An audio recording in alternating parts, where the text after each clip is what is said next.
e os motivos, né, porque Judá fora levado ao cativeiro, alguns assuntos importantíssimos para quem principalmente gosta da história, porque a Bíblia aqui, nesse contexto aqui, está falando tudo historicamente, e nós precisamos entender. Tem muita gente que diz que não gosta de história, que coisa e tal, mas a Bíblia também é história. E nesse contexto histórico, nós precisamos aprender. Tem crente que não tem paciência de ouvir, e ouvir isso aqui é uma riqueza, é uma pérola para nós, né? Vamos estar passando ao segundo tópico, a obstinação de Zedequias e a sua queda. O que nós podemos falar sobre isso, missionário Lenilson? Meus irmãos, a paz do Senhor Jesus, mais uma vez os irmãos. Peço desculpa aos amados aí, porque teve um probleminha na conexão aqui, mas graças a Deus conseguiu resolver.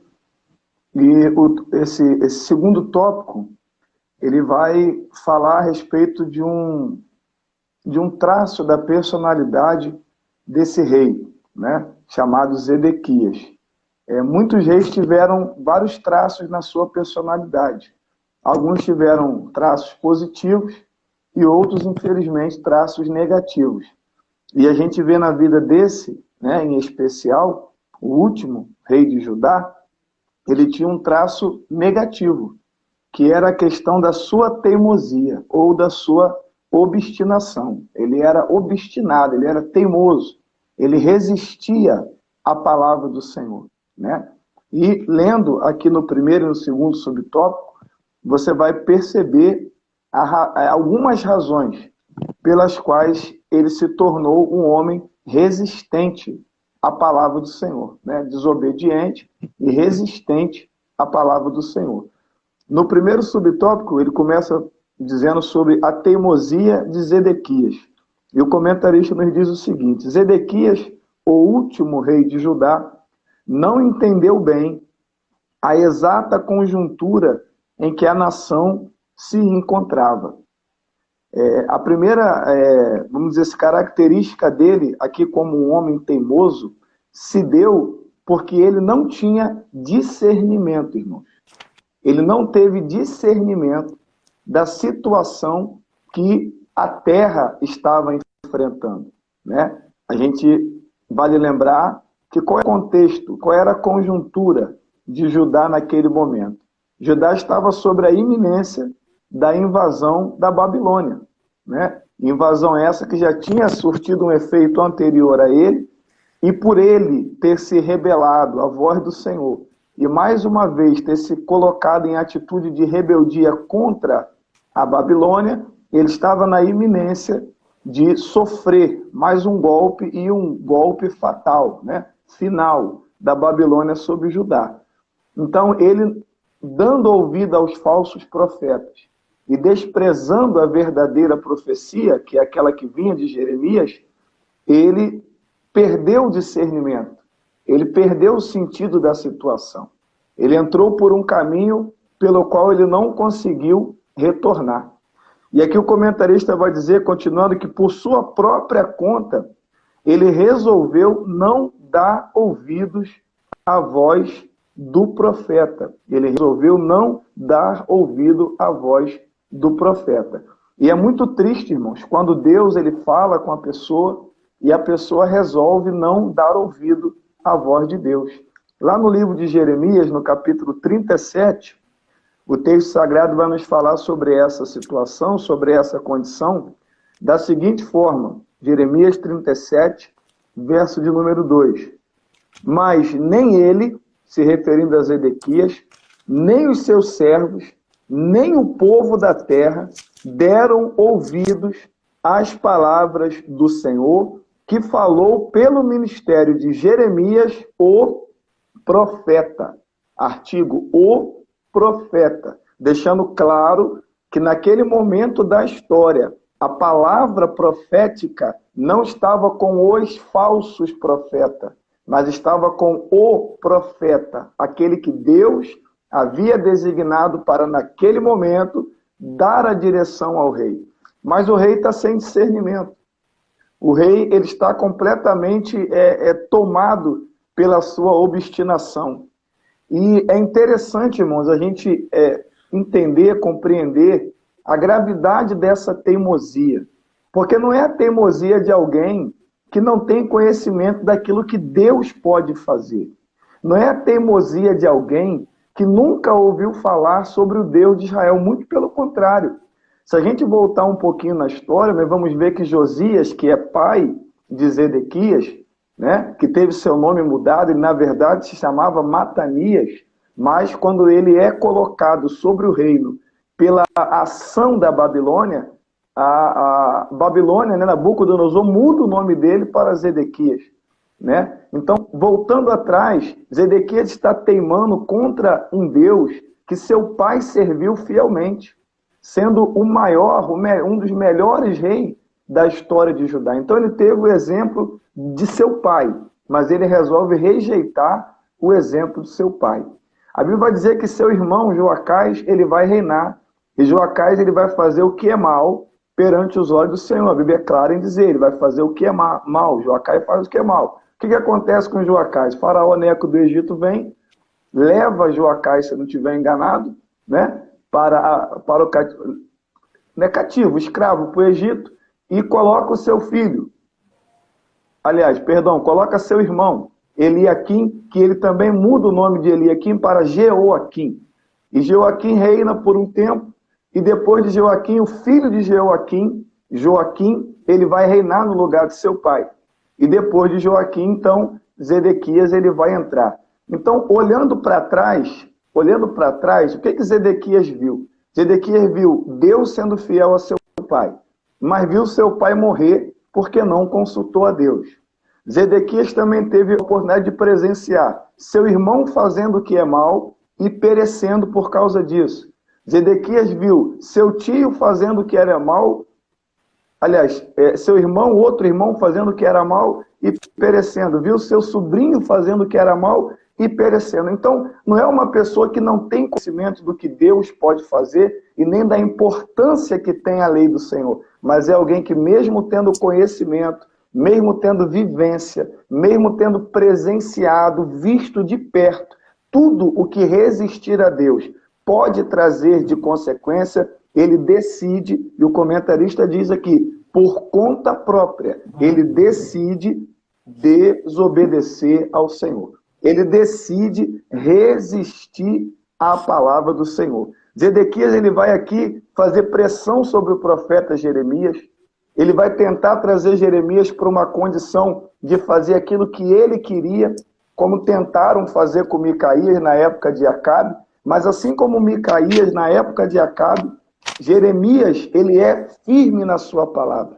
Ele é firme na sua posição. Ele não recua. Ele não volta atrás naquilo que o Senhor falou. Ele mantém aquilo que Deus havia determinado que ele viesse falar. O tópico ele é muito interessante, irmão, mas ele me ensina aqui duas coisas básicas que eu gostaria de colocar. O primeiro é o cuidado que nós devemos ter na hora de dar autoridade a alguém. Não foi Deus que deu autoridade a Zedequias, foi Nabucodonosor. Não deu certo. Porque aquele que não recebe a autoridade de Deus, não tem como dar certo. Tem um provérbio mundano que diz assim, quer conhecer uma pessoa? Dê poder para ela. Nabucodonosor deu poder para Zedequias, e deu poder a ele sob um juramento que ele havia feito de se manter fiel à Babilônia. Mas Zedequias não manteve a sua palavra. Ele não manteve aquilo que ele tratou. Ou seja, além dele não ter discernimento, além dele ser teimoso, ele mostra um grave desvio no seu caráter. Porque enquanto ele está conversando com a Babilônia, ele está com mensageiros conversando ao mesmo tempo com o Egito, para poder, de alguma forma, conseguir se livrar da Babilônia e depois se desvencilhar do Egito. Ou seja, é uma pessoa que recebe a autoridade, mas que não tem caráter, não tem personalidade, não tem condições de exercer autoridade. Por isso, irmãos, é muito importante a palavra que o pastor José Alves falou. Quando alguém assume um papel que Deus não lhe deu, não dá certo. Não dá certo. Só vai dar certo se Deus colocar. Porque quando Deus coloca, ele conhece o caráter do homem, ele conhece a personalidade do homem, ele conhece a capacidade do homem, ele sabe o que aquele homem que ele escolheu é capaz de fazer. Então essa é a primeira lição que eu tiro. A segunda é nós nos mantermos firmes na palavra, irmão. Hoje a pressão para que nós venhamos afrouxar a palavra é muito grande. Hoje você ser uma pessoa que prima pela palavra, preserva a palavra, zela pela palavra, faz com que portas se fechem na sua vida. Você às vezes perde algumas oportunidades. Você às vezes acaba criando algumas inimizades. Porque hoje muitos querem ouvir aquilo que lhes convém. E quando você tem compromisso com a palavra e a palavra traz algo contrário àquilo que a pessoa gostaria de ouvir, você acaba criando inimigos por se manter firme na palavra. Então Jeremias ele podia se vender à vontade de Zedequias, mas ele se mantém firme à palavra de Deus. Foi preso, mas firme na palavra de Deus. Foi colocado em um calabouço, mas não recuou nem uma vírgula daquilo que Deus deu a ele a palavra para entregar. Então são duas lições do primeiro subtópico. Primeiro, não devemos dar autoridade a quem não tem caráter para exercer autoridade, porque não vai dar certo. Segundo, não podemos afrouxar a palavra no intuito de agradar a A, a B ou a C, mas devemos ser fiéis, ortodoxos naquilo que diz a palavra, agradando ou desagradando. E um exemplo disso é o próprio Senhor Jesus, quando ele está pregando ali, em João capítulo 6, se não estiver enganado, ele prega uma mensagem, aquela multidão começa a se dispersar porque acha dura aquela mensagem e só ficam os seus discípulos com ele. E ele olha para os seus discípulos e não se preocupa no que os seus discípulos iriam pensar e ainda diz a eles, e vocês, não querem ir embora também não? Mas Pedro olha para Jesus e fala, Senhor, para quem iremos? Se só tu tem palavra de vida eterna. Então eu aprendi, irmãos, que quando nós pregamos uma palavra de compromisso, nós atraímos pessoas que querem compromisso. E é isso que nós precisamos estar firmados nesse tempo que vivemos. No segundo subtópico, o texto vai nos dizer que o povo, conforme Jeremias 37 nós já lemos, o povo, assim como o rei, assim como os servos do rei, se fez surdos diante da mensagem do profeta. Já foi dito aqui no tópico anterior que Deus usou os seus profetas, mas o povo rejeitou a palavra dos profetas. Mas é muito interessante a gente ver a razão que fez o povo agir assim. Primeiro, lógico, o mau exemplo do rei, porque o rei, ele era o pastor da nação, ele era o condutor da nação, era como um pastor das ovelhas. Então, o mau exemplo do rei influenciava, obviamente, no mau comportamento dos seus liderados. Mas aqui o texto, né, que o comentarista põe, e a Bíblia também vai dizer isso, que o motivo que levou o povo a se fazer surdo diante da palavra, da profecia de Jeremias, é porque o povo estava preso, irmão, em duas ideologias muito perigosas, muito perigosas. A primeira ideologia que eles estavam presos era a ideia de que, como eles tinham na Cidade Santa o templo, eles achavam que o corpo físico do templo serviria como um amuleto, como uma proteção contra a invasão dos inimigos. Eles viram seus irmãos do norte serem invadidos, mas eles imaginaram que aquela invasão se deu porque o templo não estava lá. Então eles olhavam para o templo como se fosse um amuleto, como se fosse algo que pudesse impedir que o inimigo invadisse e tomasse a cidade. Mas nós vemos que isso aconteceu, o templo foi quebrado, foi queimado, foi destruído, tá certo? Outros foram construídos após a ele, e o próprio Deus, no início, quando permitiu que aquilo fosse feito, deixou claro que ele não habitava em templo feito pelas mãos de um homem. Mas o povo se prendeu a uma religiosidade. O povo se prendeu a uma postura semelhante à postura daquele fariseu que sobe junto com o publicano na hora da oração e ele vai bater no peito e dizer, Senhor, eu oro, obrigado por não ser publicano, obrigado porque eu jejuo 3 vezes, eu dou o dízimo de tudo, eu faço isso, eu faço aquilo. Então o povo se prendeu na ideologia de que religiosidade é sinônimo de segurança. Religiosidade é sinônimo de salvação. E não é a religiosidade que nos salva. O que nos salva é a nossa comunhão com Deus através da obediência à palavra de Deus e a nossa fé na obra vicária de Jesus na cruz. Uma outra ideologia que o povo estava preso era a questão de que nenhum mal lhes aconteceria, porque eles eram o povo eleito. Eles eram os escolhidos de Deus. Então, se eles eram os escolhidos de Deus, eles não podiam ser invadidos, eles não podiam ser destruídos, eles não podiam ser levados para o cativeiro. E hoje, irmãos, não é diferente. Hoje não é diferente. Muitos têm essa ideia de que porque nós somos crentes, nenhum mal nos alcançará.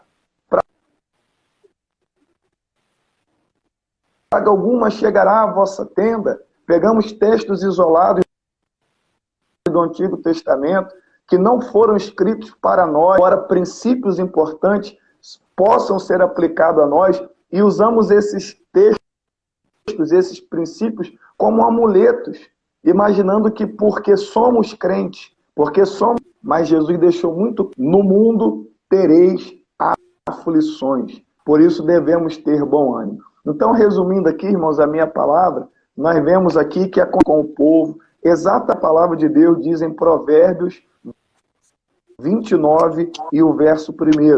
O homem que muitas vezes repreendido endurece a cerviz, será quebrantado de repente, sem que haja cura. Cerviz duro, irmão, é pescoço duro. É aquela pessoa que não baixa. Eu não baixo para ninguém, mas para Deus um dia você vai baixar, porque Ele dá sobre tudo e sobre todas as coisas. Então que Deus tenha misericórdia de nós e que nós não tenhamos um perfil semelhante ao desse rei, mas tenhamos um perfil semelhante a Cristo Jesus, aonde Paulo em Filipenses até a morte e morte de cruz. Que Deus nos abençoe e eu agradeço a minha oportunidade aqui no nome de Jesus. Glória a Deus, né, irmãos? Palavra gloriosa, né? Eu me lembrei aqui quando o missionário Lenilson estava falando sobre o primeiro subtópico, sobre a frase que Paulo diz, aquele que sabe fazer o bem e não faz, peca, né? No caso, Zedequias sabia o que era certo, que era fazer a vontade de Deus, e não fez em tempo oportuno, né? Ele teve oportunidade e não fez o que era correto durante o seu tempo. E é muito importante também lembrar, como o nosso missionário Nenilson comentou agora, né, finalizando a sua participação, sobre a questão de estar, irmãos, o povo se fazer surdo aos profetas. Essa resistência ao profeta é o mesmo que a frase que Jesus usa para dizer que qualquer que pecar contra o pai terá perdão, qualquer que pecar contra o filho terá perdão, mas aquele que resistir ou que pecar contra o Espírito Santo é resistência, né? Esse não tem perdão. E resistir à palavra de Deus, é por isso que o pecado era iminente, ou seja, a cobrança era iminente. Não tinha como Deus não cobrar, porque havia uma resistência. E o missionário Lenilson terminou muito feliz em dizer sobre a cerviz, né? Às vezes nós ficamos olhando o contexto de Tiago, quando Tiago diz, nós colocamos freio na boca dos cavalos e conseguimos conduzir o seu corpo, né? Mas o ser humano, o próprio profeta Isaías, ele diz, o boi, né, o jumento conhece a sua manjedoura, o boi, seu celeiro, mas Israel não tem entendimento, não me obedece, né? Então, olha a diferença, ele compara dois animais que dão obediência